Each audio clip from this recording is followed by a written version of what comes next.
Aujourd'hui, j'aimerais te parler d'une réalité.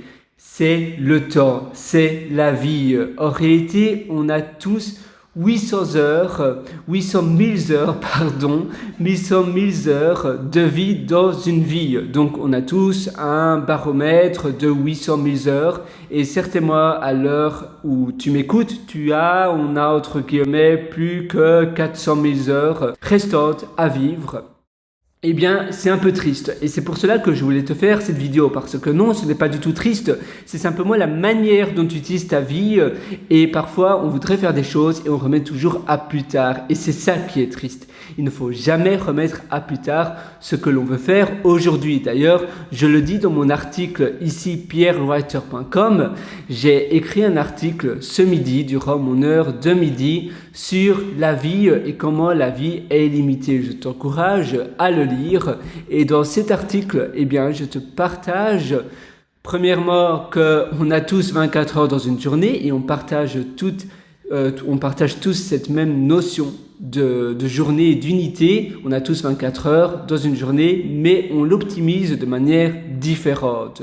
Dans une autre vidéo, je te parlais d'avoir un tarif horaire. Ça veut dire, tu te dis par exemple, voilà, j'ai un tarif horaire de 300 € de l'heure. Et automatiquement, tu vas filtrer les tâches que tu veux faire, que tu ne veux pas faire, parce que si tu veux nettoyer ta maison, eh bien, si tu nettoies ta maison une fois par semaine pendant 1 heure, tu te dis, waouh, 300 €, est-ce qu'il n'y a pas moins cher? Si mon tarif horaire est de 300 € ou bien de 200 €, eh bien, ça revient assez cher. 200 € pour 1 heure, certainement, tu peux trouver une femme de ménage pour bien moins que 200 €. Peut-être pour 28 € ou 50 € pour nettoyer ton appartement. Alors en effet, ça vaut largement la peine. Ton tarif horaire est à nouveau 200-300 €.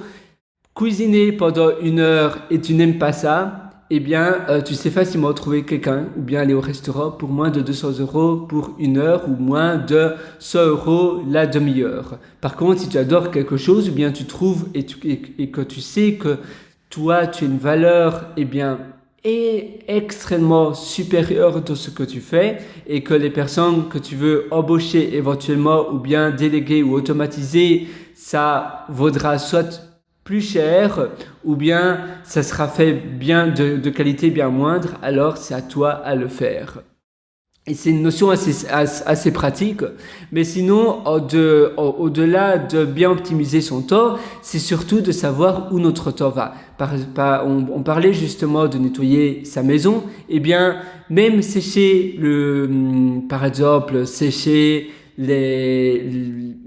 qu'est-ce qu'on pourrait sécher? Eh bien, la vaisselle. Là, je parle de vaisselle parce que je ne sais pas si tu vois, mais j'ai la vaisselle là devant moi, des bols, des assiettes, etc. Eh bien, sécher la vaisselle, si c'est par exemple, tu prends plus ou moins un quart d'heure, donc 15 minutes pour sécher la vaisselle, 15 minutes par jour, eh bien, fois 7, ou même on peut directement le faire fois 365.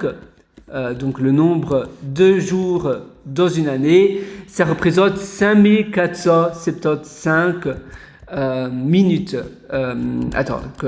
Minutes. Donc on va faire minutes to days et on va voir, c'est quand même énorme. Voilà, ça représente presque 4 jours entiers, jour et nuit, pour simplement faire un quart d'heure de vaisselle. Tu te rends compte?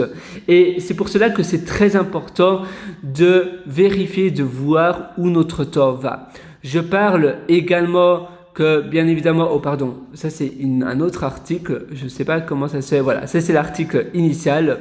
Je parle évidemment d'un exercice à faire, donc de faire un bilan. Toutes les 2 heures, tu vas faire le bilan pour voir où ton temps est passé et s'il a bien été utilisé ou pas. Je parle aussi d'un café. Imagine ta vie, c'est un peu comme un café, un latte, un flat white rempli, vraiment rempli jusqu'à ras-bord. Et ton café, tu veux qu'il soit délicieux, tu veux qu'il se déguste. Eh bien, c'est exactement avec ta vie, c'est exactement pareil avec ta vie. Une multitude de journées, de belles journées, de journées heureuses, eh bien, c'est une vie heureuse. Et donc, quand tu termines ton café à la fin de ta vie, Tu as envie que tu te dises sur ton lit de mort, waouh, ma vie a été géniale, j'ai pu faire tout ce que je voulais réaliser. Et tu sais, on regrette toujours les choses que l'on voulait faire, mais que l'on n'a pas pu faire, mais on ne regrette pas les choses que l'on a fait et finalement il s'avérait que c'était un échec. Pas nécessairement, c'est très rare. Donc il faut agir parce que si tu veux absolument le faire, si tu le fais pas, eh bien tu sais pas si ça sera une réussite ou pas. Donc il faut agir et finalement l'argent, tu sais, parfois on a peur de dépenser trop d'argent. Mais l'argent, ça influe, ça va et ça vient.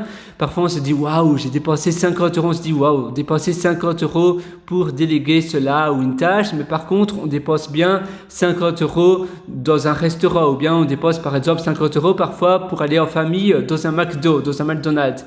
Et on aurait du mal à dépenser ne fût-ce que 10 euros pour déléguer quelque chose. Mais si tu sais que ton tarif horaire, eh bien, il vaut 250 euros, tu te dis directement, eh bien non, 5 euros pour une miniature d'une vidéo YouTube, ça vaut largement la peine que je le délègue. Et d'ailleurs, moi, je n'aime pas faire ça. Donc, ma vie est limitée, mon temps est limité. Je veux optimiser mon temps au maximum. D'accord ? C'est vrai que trouver les bonnes personnes pour déléguer, c'est pas facile, c'est pas simple, mais une fois que tu sais comment le faire, ça va comme sur des roulettes. Tu peux même trouver quelqu'un qui va faire la recherche de personnes pour déléguer ton activité. Eh bien, comme ça, tu vas simplement lui dire, ça peut être un ami ou autre, et cette personne-là va s'occuper de trouver les personnes que tu as besoin pour déléguer, automatiser, ou simplement ne pas le faire. Parfois, on fait, mettons, de la compta pendant une semaine. On arrête tout de son activité pour faire la compta pendant une semaine. Et en réalité, on n'aime pas faire ça. On pourrait passer une semaine pour, par exemple, faire des formations ou sortir de nouvelles choses ou penser à autre chose, prendre une semaine de vacances. Et à la place, non, on passe une semaine à rien faire. Une semaine à faire de la compta et finalement, un expert comptable, ça coûte pas vraiment cher. Et à nouveau, l'argent, c'est un flux. Ton temps, ce n'est pas un flux. C'est un peu comme un train qui ne s'arrête jamais. Ça avance, ça avance, ça avance. Alors c'est pour cela que c'est très important, c'est même primordial de bien utiliser son temps. Voilà, moi je te retrouve sur mon site pierrewater.com et sur mes autres plateformes. J'ai aussi mes ateliers, mes méthodologies où tu pourras trouver plein d'ateliers que je t'ai concoctés. Il y en a pas mal maintenant pour optimiser ton temps. Par exemple, tu as l'atelier immersion profonde, la méthode DEEP, tu as aussi intérieur qui propulse. Je suis vraiment content de cet atelier. On va voir si je sais, j'ai un problème avec Internet. Ah voilà, maintenant ça se charge. Donc tu vois, intérieur qui propulse, tu as immersion profonde et tu en as plein d'autres. À tout de suite dans ces ateliers.